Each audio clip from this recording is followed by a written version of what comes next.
Olá pessoal, conforme combinado, estou aqui gravando mais um compacto da aula da quarta-feira, no dia 24 de junho, justamente para que sirva de orientação para os estudos de vocês, sobretudo desse assunto, né, de RStudio, que às vezes complica um pouquinho aí, a gente fica meio enrolado nas questões da programação e esquece um pouquinho o que é necessário definitivamente para que a gente possa fazer um bom uso do software. Então eu vou fazer aqui um tour bem rapidinho para que vocês possam ter a noção do que é e o que não é importante para esse curso de econometria utilizando o R, ok? Bom, como eu disse, é um resumo da aula. Eu mandei para vocês todo o script aqui no PowerPoint. Eu espero que vocês já tenham assimilado esse script e passem a treinar por ele, né? Eu tenho verdadeiramente aqui todos os comandos que foram utilizados na aula. Então eu não vou passar aqui pelo script, só vou relembrar vocês a respeito de fazer também um treinamento de como a gente vai operacionalizar essas aulas utilizando o R e utilizando os conceitos. Eu gostaria que vocês praticassem isso. Dividir a tela em duas áreas, né? Uma área que vocês vão colocar o software R e outra área que vocês vão colocar a transmissão, onde eu vou compartilhar minha tela e nós vamos ficar negociando entre o software e a minha tela. Então, tem aí um roteirinho, eu passei para vocês já receberam isso no WhatsApp, então eu gostaria só que vocês praticassem para que a gente possa chegar na próxima aula já com um pouquinho mais de dinâmica dentro do nosso conteúdo. Então veja, como eu disse, eu passei todo o script para vocês, né? Vou abrir aqui os scripts, tem todos os passos aqui, inclusive tem coisas a mais aqui dentro desse script que eu não vou falar agora nessa revisão, né? Mas vocês têm todo aí os comandos para colocar dentro do R e executar sem nenhum problema, né? Todos os passos aí para estatística descritiva, né, para cálculo da normalidade, né, para taxa de crescimento, que eu quero fazer previsões usando a taxa de crescimento histórica de uma série temporal, uma taxa de crescimento calculada de acordo com a econometria. Depois nós temos o que importa para nós nesse primeiro momento é usar o deflator para calcular o PIB real a partir do PIB nominal, e a partir do cálculo do PIB real nós vamos fazer um comparativo, né, entre o PIB real e o PIB nominal. Então tem aí também os comandos, tem uma análise gráfica, né, e depois nós vamos testar isso. E depois no final eu vou, na segunda-feira, nós vamos conversar um pouco sobre a continuidade dessa aula, vão ser os testes de estabilidade da série temporal, tanto o teste de Bartley como o teste de Box-Pierce. Ok? Então aqui eu vou abrir a janela aqui do R, né, para que vocês possam me acompanhar. E eu vou aqui, veja, em alguns momentos vocês não vão ter uma visualização completa e perfeita do comando, mas como já está no script do PowerPoint, então eu vou passar rapidamente só para alertar vocês do que vem a ser realmente importante para o nosso curso. Então aqui, veja, eu no primeiro momento, como já foi falado em sala, eu sempre costumo lembrar vocês para fazer uma limpeza no environment do RStudio, para que vocês possam iniciar a atividade sem nenhum tipo de congestão com outra base de dados. Antes de começarmos efetivamente isso, eu vou apresentar para vocês aqui alguns livros que eu acho que vale a pena vocês começarem a se preocupar, conhecendo o R, né, uma visão mais para estatística, né, visão básica, análise estatística em R, né, que para leigos é um livro também muito bom para que vocês possam iniciar o curso de R. O curso propriamente de econometria, eu uso muito esse manual aqui da Fundação Getúlio Vargas, né? análise de séries temporais utilizando o R. E para quem gosta um pouquinho mais de informação a respeito de R, aqui também tem mais um livro, né? Processamento e análise de dados financeiros e econômicos com R.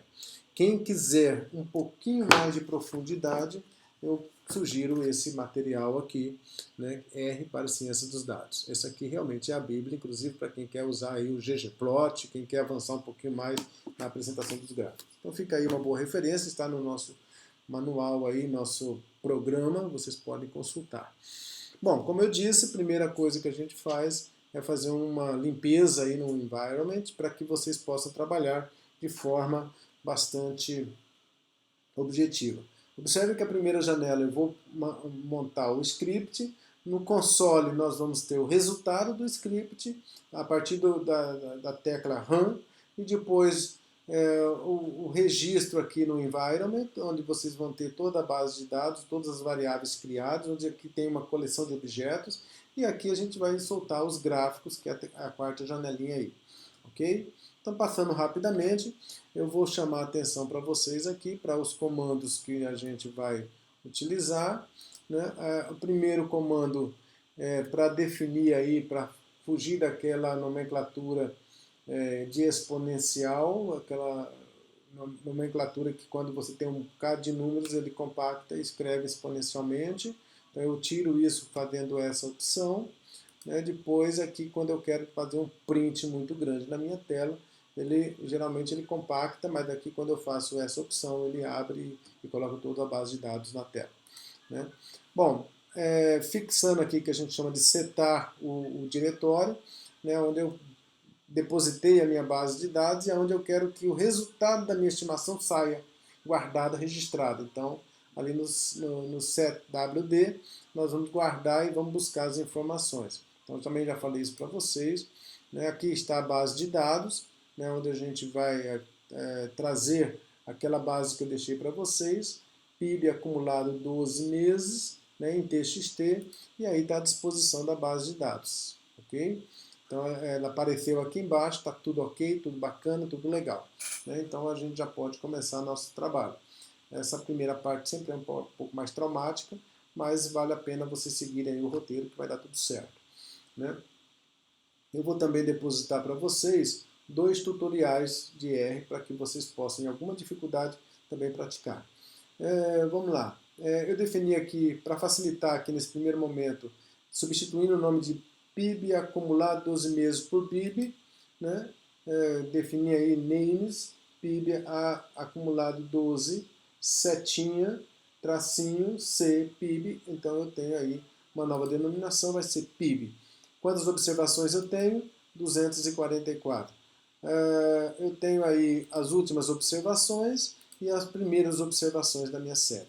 Ok? Então aí, feito isso, eu tenho certeza que a base já está dentro do R, eu já posso trabalhar aquilo que eu quero desenvolver, justamente para que vocês possam fazer análise da base de dados. Primeira coisa, né, a tabela, né, que vocês podem apresentar, né, uma tabela que começa aqui, ó, janeiro, fevereiro, março, abril, maio, 2000, 2001, 2002, e aí você pode dispor essa tabela, inclusive, em qualquer texto que vocês forem escrever a respeito. Então, é uma disposição. Eu já chamei a atenção de vocês na aula a respeito de como apresentar uma tabela, então aqui tem um exemplo bastante interessante para apresentar uma tabela. E depois, uma análise gráfica, né, onde a gente tem efetivamente aí uma forma de apresentar o gráfico. Gráfico 1, produto interno bruto, 2000 a 2020, acumulado 12 meses, em milhões, e dispostos a partir de 2000 até 2020. E aqui a série, uma série grafada aqui em vermelho e ao longo do tempo. Então esse gráfico é um gráfico que a gente geralmente utiliza para fazer até uma confirmação da base de dados, toda a trajetória dela. Nos interessa muito. Né? Bom, uma vez feita essa apresentação gráfica, pronto, já tem uma primeira parte aí de responsabilidade de vocês, a base de dados e a disposição gráfica. Feito isso, já cumprimos a primeira parte. A segunda parte é o cálculo das estatísticas, né? Bom, como eu disse para vocês, aqui está o pacote que faz o cálculo das estatísticas, o F-Basic. Uma vez que você instala o pacote no teu computador, não é preciso ficar instalando toda hora. Mas toda vez que vocês forem fazer o cálculo, vocês vão ter que requerer esse F-Basic. Então, instalou, deixa lá. Quando vocês precisarem, vão fazer a requisição aí, F-Basic, ok? Então, vou fazer essa requisição aqui, né? Vou executar aqui o run e nós vamos fazer o cálculo aqui. Primeira coisa que nós vamos fazer, lembre-se que eu falei muito da distribuição de frequência e o objetivo da distribuição de frequência é calcular o histograma. Então eu vou apresentar o histograma para vocês, né? Um histograma que tem aqui já o título, lá no manual que eu mandei para vocês, naquele grupinho do PDF, lá do PowerPoint, lá tem todos os passos. Aqui eu já estou na última linha do histograma, então tem aqui histograma do PIB acumulado 12 meses, a disposição aqui, o número de frequência, o intervalo e aqui uma análise para que vocês possam ter uma ideia da apresentação gráfica do histograma. Depois que a gente faz esse cálculo do histograma, a primeira exposição, a gente vem para o valor da estatística. Olha lá embaixo, o valor mínimo, né, da série toda, 1 trilhão e 99 bilhões 351 milhões, a média, 3 trilhões 844 bilhões 113 milhões, a mediana, o valor máximo e aqui um resumo, né, entre o valor mínimo, o primeiro quartil, a mediana, a média, o terceiro quartil e o valor máximo, né? Então temos aqui um resumo, né, das principais medidas de tendência central. Aí nós vamos para medidas de dispersão, que o que mais importa para a gente é o desvio padrão. Então o desvio padrão é dado por esse comando SD, né, SD da série, e uma vez calculado o desvio padrão, que é 2 trilhões 11 bilhões e 251 milhões, né, nós temos aí uma medida relativa, que eu falei para vocês em sala, que é o coeficiente de variação. Né? Então aqui deu 52,32% o coeficiente de variação, ou seja, a dispersão dos pontos ao longo, em torno de uma média. Então você tem toda a distribuição aí dos pontos observados em torno de um valor que a gente pode chamar de tendência central, né, uma referência dessa amostra, que é a medida de tendência central. Bom, feito isso, eu tenho uma medida, depois nós vamos estudar isso. O que me interessa aqui agora é fazer o algoritmo rodar e depois vocês vão interpretar isso. Segunda parte, já completa. Então eu tenho a base de dados, eu tenho o gráfico e eu tenho as estatísticas descritivas, média e variância, e depois o coeficiente de variação. E agora nós vamos para a medida de formato de uma curva, ou seja, verificar se a série tem uma distribuição normal. Então vamos lá. Primeira coisa que eu coloquei lá como medida é a simetria, né, e depois a curtose. Então, você se lembra daquela tabelinha que eu usei com vocês lá no Excel, tem lá como se calcula isso, eu não vou ficar aqui me referindo àquela tabela, mas a simetria e curtose são os insumos para o cálculo da distribuição de Jarque-Bera.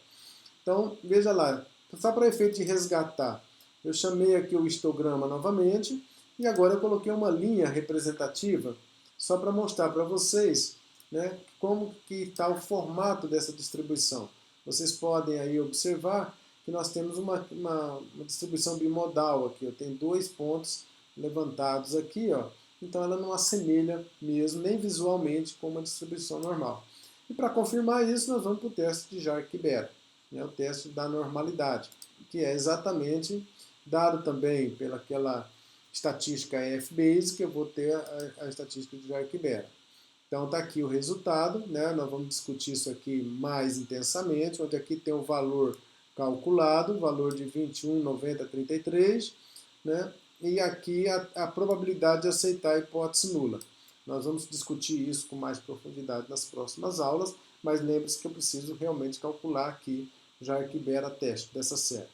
Depois que eu passo pelo teste de Jarque-Bera, eu venho para aquele outro gráfico que eu mostrei para vocês, que é o kkplot, né?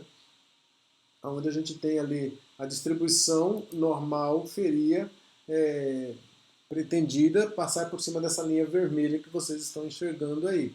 Então, como ela tem caudas longas aqui, é bicaudal, bimodal essa distribuição, então eu tenho algo que não se assemelha a uma distribuição normal. Né? E depois o teste propriamente dito de Shapiro-Wilk, que também, né, a gente já executou lá na aula, onde a gente tem aqui qual é a probabilidade de aceitar a hipótese nula. A hipótese nula é de que essa amostra provém de uma distribuição normal da população. Então isso não é verdade aqui, porque a probabilidade é zero, então esse valor aqui não é zero, então eu tenho aí que verdadeiramente essa amostra não parece uma distribuição normal. Feito isso, eu completo aquelas informações: base de dados, análise gráfica, medidas de tendência central, medidas de dispersão e formato da minha distribuição. Informação importante, eu preciso dessas informações para ter a primeira noção de como que essa base de dados está preparada ou não para a nossa estimação econométrica. Ok? Bom, feito isso, a segunda parte que eu acho importante que vocês treinem é calcular a taxa de crescimento da base de dados. Eu tenho uma série que começa em 2000 e termina em 2020. Então, qual foi a taxa de crescimento ao longo do tempo e qual foi a taxa de crescimento média mensal ao longo desse tempo? A taxa de crescimento média mensal aritmética e a taxa de crescimento média mensal geométrica. Então veja que eu coloquei também para vocês o procedimento. Né? Aqui é a série PIB, o número de observações, definido como N, né? As primeiras informações, as últimas informações. Então eu tenho aí que a primeira informação é 1 trilhão e 99, eu coloco na minha fórmula. A última informação é 7 trilhões 297 bilhões, eu coloco na minha fórmula lá de matemática financeira, menos 1 vezes 100, eu calculo aí a taxa de crescimento ponta a ponta. Ou seja, da primeira observação, 1 trilhão e 99 bilhões, eu chego a 7 trilhões 297 bilhões, a taxa de crescimento foi de 563%. Okay? Então, nesse tempo aí, ela cresceu do primeiro valor ao último, 563. Mas qual foi a taxa de crescimento mensal? Bom, antes de passar para isso, eu tenho aqui uma forma de não ficar colocando os valores e respeitando as observações. PIB-N, PIB é a primeira observação, então aqui é uma forma de você programar. Também mandei para vocês lá nos slides, vocês pegam e copiam para dentro do R e tentam exercitar e tentam entender isso. Bom, novamente, a taxa média aritmética mensal, né, a gente já calcula aqui, dá 2,31%. A taxa de crescimento média mensal aritmética. Né? Aqui só para repetir, dá 2,31. Depois vem a taxa de crescimento média mensal geométrica. Né? E olha a diferença, ela deu 0,77. Né? 0,77, 87,42 é exatamente a diferença entre a taxa de crescimento linear e a taxa de crescimento geométrica. Ok? Feito isso, eu posso fazer o meu modelinho de previsão. Qual é a última observação da minha série? 7 trilhões 297 bilhões 194, abril de 2020. Agora eu quero fazer uma previsão para maio de 2020. Eu pego a minha série, calculei as minhas taxas aqui em cima e aplico na regrinha ou naquela matemática financeira, usando a taxa de crescimento linear e depois usando a taxa de crescimento geométrica. E aí eu tenho os valores, né, que nós vamos ter aí de crescimento. 7.465, 7.354. Então, eu tenho verdadeiramente aí a possibilidade de calcular a taxa de crescimento. Ok, pessoal? Bom, aqui eu deixei também para vocês um exercício que nós vamos ver na segunda-feira, completando a nossa aula, né? Mas eu já estou aqui gravando antes para que vocês possam ter uma ideia. Eu vou gerar uma série de tendências, de 1 até 244, uma série linear, de 1, 2, 3, 4, 5, é essa sequência. Depois eu aplico essa sequência como sendo um logaritmo da minha série, mais essa tendência, né? Aí eu vou ter a taxa de crescimento calculado pela econometria. Esse material está lá no capítulo 6 do Gujarati, bem explicadinho, Então eu vou simplesmente dar os códigos aqui para vocês e depois nós vamos discutir isso com mais cuidado, até para que eu explique para vocês qual é a diferença entre calcular a taxa de crescimento pela matemática financeira e calcular a taxa de crescimento pela econometria. Então, qual é a diferença e por que a gente dá prioridade à econometria? Mas não vou ignorar a matemática financeira, não. Ok? Então, aqui a gente tem como calcular a taxa de crescimento de uma série usando a econometria, ao invés de usar a matemática financeira. Bom, a taxa de crescimento aí é geométrica, então vocês já têm aí, ó, que lá tinha dado 0,70 e alguma coisa, que deu 0,83, ok? Então vocês já têm uma diferença aí, nós vamos explicar isso com mais cuidado na aula de segunda-feira. Bom, feito isso, pessoal, a gente encerra a primeira parte de estatística descritiva com os preços nominais e agora vem para a segunda parte, que é aquela parte de deflacionar a série usando o deflator com número índice. Então, como a gente fez a nossa aula em Excel, agora nós vamos fazer isso no R. Né? Vou aqui novamente, a parte 2, chamar novamente a minha base de dados PIB acumulado 12.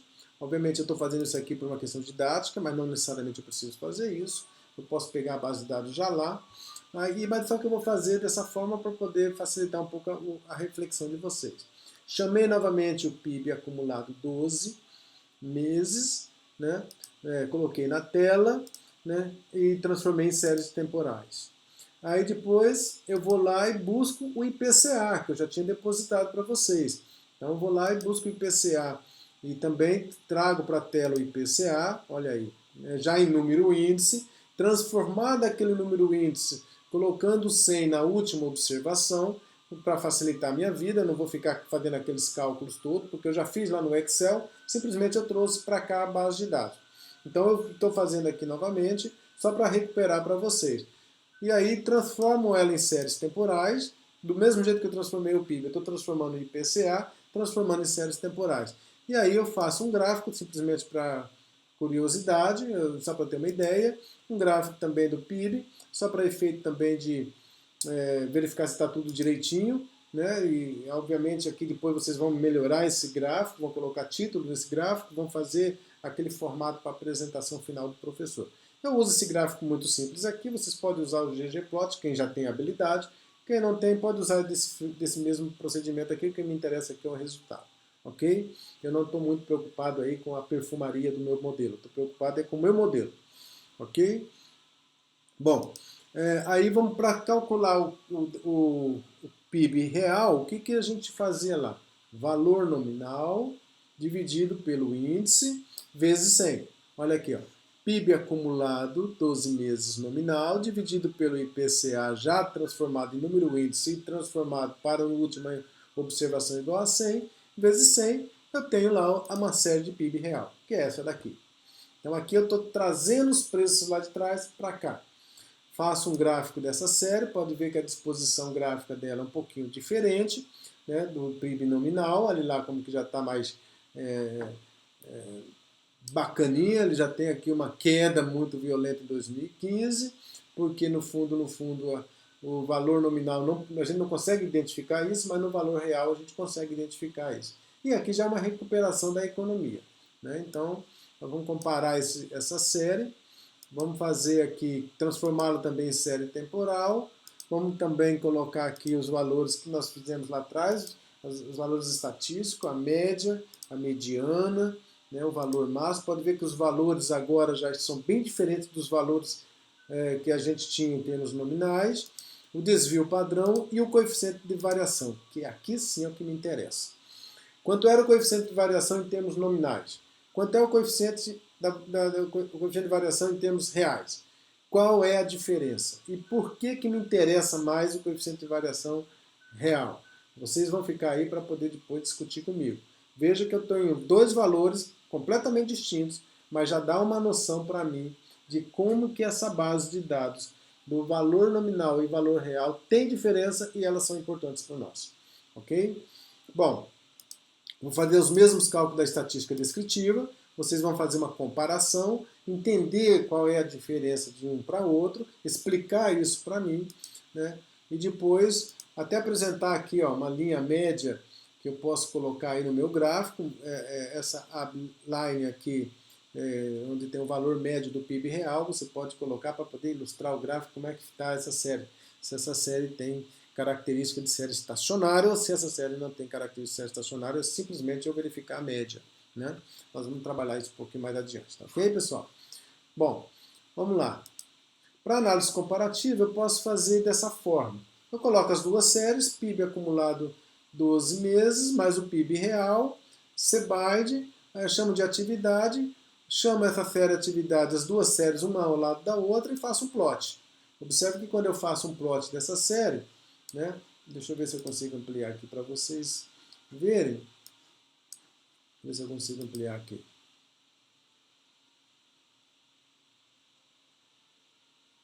Não está saindo na tela de vocês, mas vocês depois dão uma ampliada aí com o zoom para verificar que no mesmo gráfico vocês vão observar uma diferença de trajetória. Trajetória em termos nominais e trajetórias em termos de valores reais. Ok?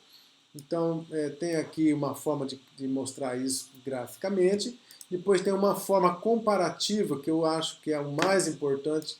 Esse procedimento vocês copiem aí, né? Depois vocês colhem lá no algoritmo, o algoritmo lá do PowerPoint para o R de vocês, o RStudio, e depois observem como que é bacana essa série, ó. Essa demonstração, essa apresentação. Né? Olha lá. Então eu tenho aqui, ó, a série nominal em vermelhinho e a série real em azulzinho aqui. Olha como a trajetória modifica. Ok? Então observem que eu tenho aqui dois eixos, o eixo nominal, o eixo real, mas a trajetória é um pouquinho diferente. Tudo bem? Então vocês deem uma checada depois para vocês fazerem uma análise. E também tem aqui a última apresentação, colocando os gráficos um ao lado do outro. Né? Eu acho que também é uma apresentação legal, onde eu coloco aqui o valor nominal, o valor real, então você pode praticar isso. E lembre-se o que é importante aqui. Né? Então eu vou deixar essa parte estacionária, nós vamos trabalhar mais na próxima aula. Vou deixar aqui o procedimento para vocês saberem o que é que nós vamos fazer. Ok? Então eu tenho aqui a série nominal, eu tenho aqui a série real. Vou instalar esse forecast, né, para calcular a minha função de autocorrelação, que nós vamos ver na próxima aula. A função de autocorrelação me dá a ideia de estabilidade da minha série. Né? A função de autocorrelação pode ser representada pelos próprios rows, como pode ser apresentada pelos gráficos, né? Onde eu tenho aí os dois gráficos da minha função de autocorrelação. O PIB acumulado, deixa eu até eliminar aqui para mostrar para vocês de uma forma mais precisa. Deixa eu pegar aqui. Lá. Vou terminar aqui, vou voltar aqui, fazer a minha execução da minha série. Pode ver que ela apresenta agora a função de autocorrelação com 36 defasagens. Aí nós temos a função de autocorrelação do PIB nominal também, né, para que vocês possam ter a ideia de como que está isso. E aí na próxima aula nós vamos discutir isso. E aqui o teste de Box-Pierce, né? Aqui é o método de Box-Pierce, que também vamos discutir na próxima aula. Na segunda-feira eu vou falar sobre isso com vocês. Mas eu gostaria que vocês já fizessem o exercício, né, o teste estatístico e também o exercício no próprio R, para que vocês possam praticar e deixar isso prontinho para que na próxima aula, que a gente vai trabalhar com séries estáveis, a gente possa aproveitar melhor o conteúdo e também aquilo que se pretende com esse momento aí do curso, tá ok? Então, pessoal, bons estudos, espero que possa ajudar vocês esse videozinho rápido, mas é essa a proposta mesmo, a aula remota, e depois eu faço um videozinho só para poder orientar aqueles que não estiveram na sala de aula e reforçar aqueles que tiveram alguma dúvida. E ainda fica na segunda-feira, a partir das 17 horas até as 19 horas, nós vamos reforçar essa aula de quarta-feira, esse vídeo, e vamos praticar aí no nosso, no nosso software. Ok, pessoal? Então, até breve.